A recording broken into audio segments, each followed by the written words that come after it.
அன்பார்ந்த கழக உடன்பிறப்புகள் அனைவருக்கும், எனக்கு தொடர்ந்து ஆதரவு அளித்துக் கொண்டிருக்கிற அன்பு நண்பர்கள், தோழர்கள் அனைவருக்கும் காலை வணக்கம். அன்பு நண்பர்களே, நேற்று இந்திய முஸ்லீம் லீக் கட்சி முகமது அலி ஜின்னா அவர்களுடைய தலைமையில் இந்தி எதிர்ப்பிற்கு மிகப்பெரிய ஆதரவினை நமக்கு தந்தது என்று குறிப்பிட்டு சொல்லியிருந்தோம். அதனுடைய தொடர்ச்சியாக மாணவநேசன் என்கிற கையெழுத்து பிரதியை தலைவர்கள் நடத்தி வந்தார்கள். அந்த காலகட்டத்தில் என்னவெல்லாம் நடந்தது, அந்த மாணவநேசனுடைய கையெழுத்து பிரதியை தயாரித்த என்னை எப்படி தலைவர்கள் சந்தித்தார்கள் என்பதை பற்றி குறிப்பிடுகிற பொழுது, அந்த காலகட்டத்தில் நடந்த முக்கியமான சில சம்பவங்களை சொல்லிவிட்டு பிறகு மாணவநேசன் பத்திரிகையை பற்றி தலைவர் அவர்கள் எழுதுகிறார். அன்புக்குரிய நண்பர்களே, முகமது அலி ஜின்னா அவர்கள் தொடர்ந்து நேரு அவர்களுக்கு கடிதங்களை எழுதி கொண்டே இருந்ததால், அந்த கடிதங்களிடையே முஸ்லீம்களை பற்றியே அவர்களுடைய ஆதரவு நிலை பற்றிய அந்த கடிதத்தில் தொடர்ந்து எழுதி கொண்டிருக்கிறார். 1939ஆம் ஆண்டு அக்டோபர் 9ஆம் தேதி அந்த மடல்களில் குறிப்பிடப்பட்டுள்ள நிபந்தனைகளை பற்றி ஜவஹர்லால் நேரு அவர்கள் அவற்றையெல்லாம் படித்து பார்த்துவிட்டு அந்த நிபந்தனையெல்லாம் ஏற்றுக்கொள்ள முடியாது என்று நேரு அவர்கள் சொல்லிவிடுகிறார். அதனாலே காங்கிரஸ் கட்சிக்கும் இந்திய முஸ்லீம் லீக் கட்சிக்கும் மிகப்பெரிய கருத்து வேறுபாடு நிலவுகிறது, பிளவு ஏற்படுகிறது. அந்த சமயத்தில்தான் தமிழ்நாட்டில் நீதி கட்சியோடு முஸ்லீம் லீக் நெருங்கிய தொடர்பும் நட்பும் வைத்திருந்தது. அதன் வாயிலாக நபிகள் நாயகம் விழாவிற்கு பெரியார், அறிஞர் அண்ணா, சிற்றரசு, அழகிரி போன்றவர்கள் தலைவர்கள் எல்லாம் நபிகள் நாயக விழாவிலே சென்று பேசத் தொடங்கினார்கள்.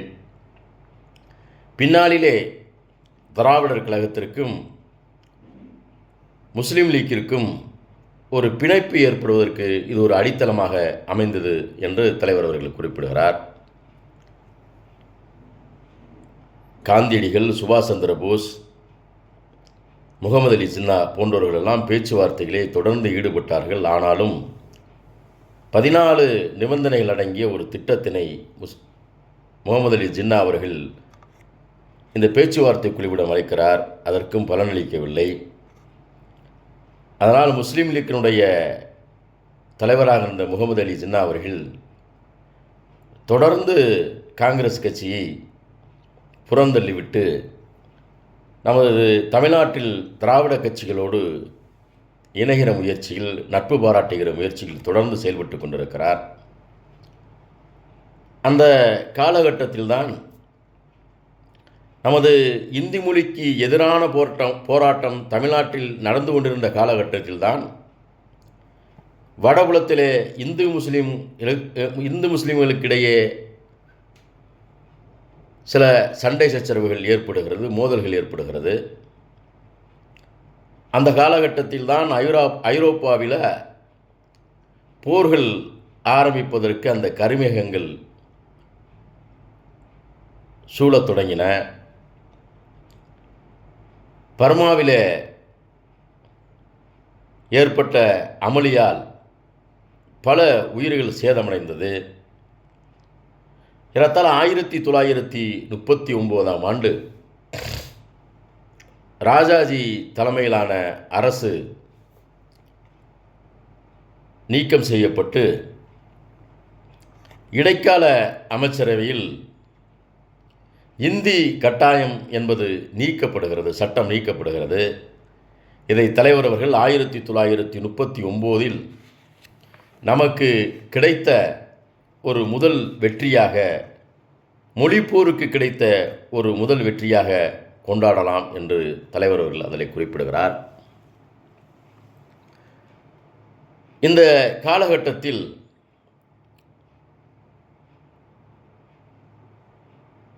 சுபாஷ் சந்திர போஸ் அவர்கள் காங்கிரஸ் கட்சியினுடைய தலைவராக 2வது முறை போட்டியிட வேண்டும் என்று விரும்புகிறார்.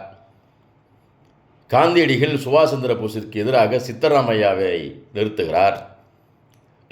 இருந்தாலும் சுபாஷ் சந்திர போஸ் அவர்கள் சமாதானம் அடையாமல் இரண்டாவது முறை நேரு மட்டும் 2 முறை தலைவராக இருந்திருக்கிறாரே, நான் ஆகக்கூடாதா என்று கேள்விகளை கேட்டு போட்டியிட்டு வெற்றியும் பெறுகிறார். இதனை காந்தியடிகள் விரும்பவில்லை. சுபாஷ் சந்திர போஸினுடைய இந்த நடவடிக்கையை கண்டித்து ராஜேந்திர பிரசாத், அபுல் கலாம் ஆசாத் போன்ற தலைவர்கள் எல்லாம் காங்கிரஸ் கமிட்டியில் இருந்து வெளியேறுகிறார்கள். பின்னாளிலே சுபாஷ் சந்திர போஸிற்கு தொடர்ந்து சச்சரவுகள் இருப்பதால் காங்கிரஸ் கட்சியில் அந்த தலைவர் பதவியை ராஜினாமா செய்கிறார். அதற்கு பின்னாலே ராஜேந்திர பிரசாத் அவர்கள் காங்கிரஸ் கட்சியினுடைய தலைவராக பொறுப்பேற்றுக் கொள்கிறார். இப்படியாக 1939ஆம் ஆண்டினுடைய கடைசி பகுதியில்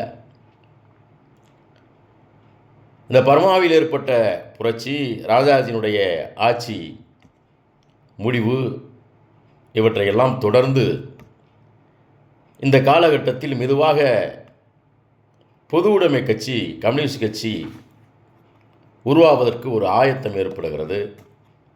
ஒரு ஆயத்த சூழ்நிலையில் கம்யூனிஸ்ட் கட்சி இருக்கிறது.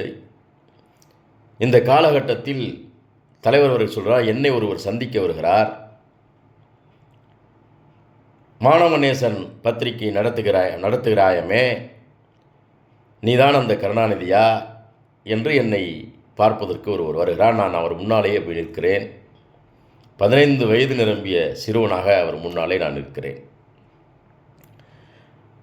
அவர் வயதை ஒத்ததாக இருப்பாரோ இவர் என்று அவர் நினைத்து வந்திருக்கக்கூடும் என்று நான் கருதுகிறேன். ஏன்னா என்னை பார்த்தவுடன் அவருக்கு ஒரு அதிர்ச்சி. என்ன இளம் வயதாக இருக்கிறாரே, ஒல்லியாக இருக்கிறாரே, 15 வயது மதிக்கத்தக்க ஒரு தலைவராக இருக்கிறாரே என்றெல்லாம் தன்னை பார்த்து அவர் ஆச்சரியப்பட்டதாக தலைவர் அவர்கள் குறிப்பிடுகிறார். மானவநேசன் அந்த பத்திரிகையில் கையெழுத்து பிரதியை எடுத்து பார்க்கிறார். பின்னாளிலே பாரதிதாசன் அவர்கள் பல்வேறு மாணவர்கள் பல்வேறு இடங்களில் இந்த கையெழுத்து பிரதிகள் ஒவ்வொரு மாணவர்களிடத்திலே நடத்தப்படுகிறது. அந்த மாணவருடைய கையெழுத்து பிரதியை வாங்கி பார்த்த பாரதிதாசன் அவர்கள், இந்த கையெழுத்து பிரதி என்பது கைராட்டையால் இந்த நாடு முன்னேறும் என்று கருதுவது எப்படி ஒரு பைத்தியக்காரத்தனமோ, அதே போல இந்த கையெழுத்து பிரதியையும் நம்பி அதனால் நாடு முன்னேறும் என்று சொல்பவர்கள் ஒரு பைத்தியக்காரர்கள் என்று மதிப்புரை எழுதுகிறார். ஆனால் தலைவர் அவர்கள் அதை பற்றியெல்லாம் கவலைப்படாமல், நானும் கையெழுத்து பிரதியால் நாடு முன்னேறிவிடும் என்று சொல்லவில்லை, ஆனால் சிறுதுளி பெருவெள்ளம், எதிர்காலத்தை எடுத்துச் செல்கிற மாணவர்களிடத்தில் ஒரு மிகப்பெரிய ஊக்கத்தையும் தாக்கத்தையும் ஏற்படுத்துகிற இந்த கையெழுத்து பிரதி பிற்காலங்களிலே அவர்களை இந்த நாட்டை பற்றி அறிந்து கொள்வதற்கும் இந்த நாட்டின் மீது உள்ள அக்கறையை தெரிந்து கொள்வதற்கும் அவருக்கு பேருதவியாக இருக்கும் என்று நான் நம்பினேன். அதனாலேயே நான் கையெழுத்து பிரதியை மானவநேசன் என்கிற பத்திரிகையின் மூலமாக நடத்தினேன் என்று குறிப்பிடுகிறார். இந்த மானவநேசனுடைய கையெழுத்து பிரதி ஏடு ஒரு 8 பக்கங்களை கொண்டது. அது 50 பிரதியாக தலைவரும் தலைவருடைய நண்பர்களும் உட்கார்ந்து அதை எழுதுவாங்களாம். அதை எழுதுகிற போது அதில் இருந்த சிரமத்தை எல்லாம் கருத்தில் கொண்டு பின்னாளிலே முரசொலி அந்த காலகட்டத்தில் தான் உருவாகிறது. வாரப்பத்திரிகை, மாதப்பத்திரிகை எல்லாம் முரசொலி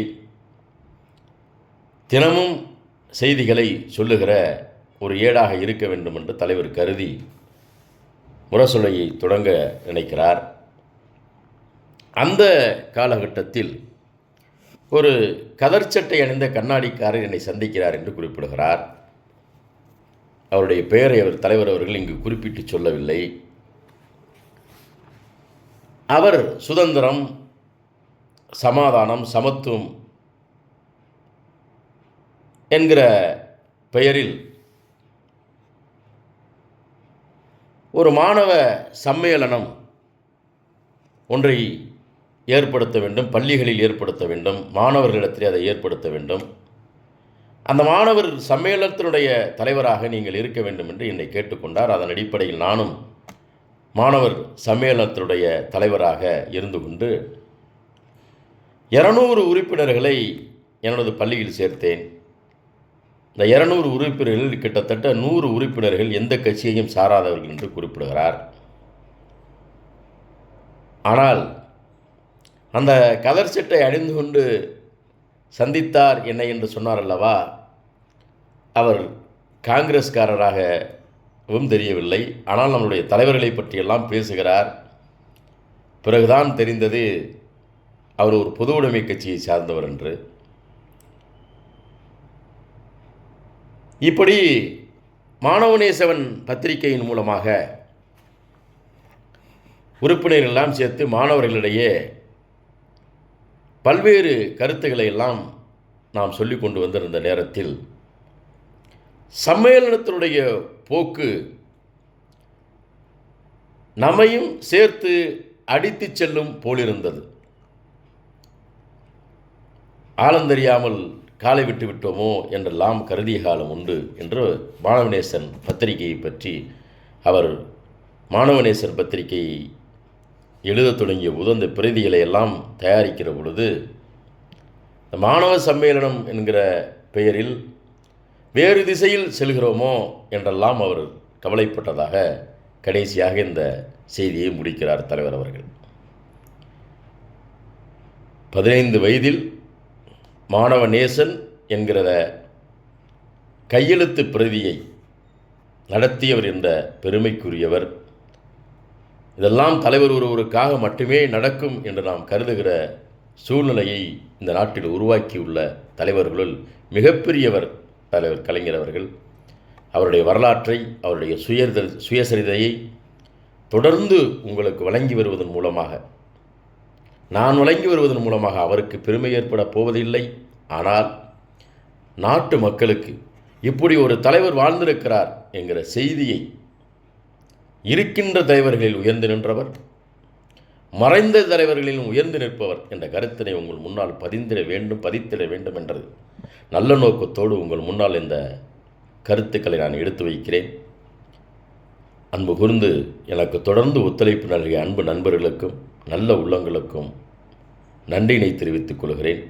அதிகமாக வீடியோவினை பகிர வேண்டும் என்று அன்போடு உங்களை கேட்டுக்கொண்டு விடைபெறுகிறேன். நன்றி, வணக்கம்.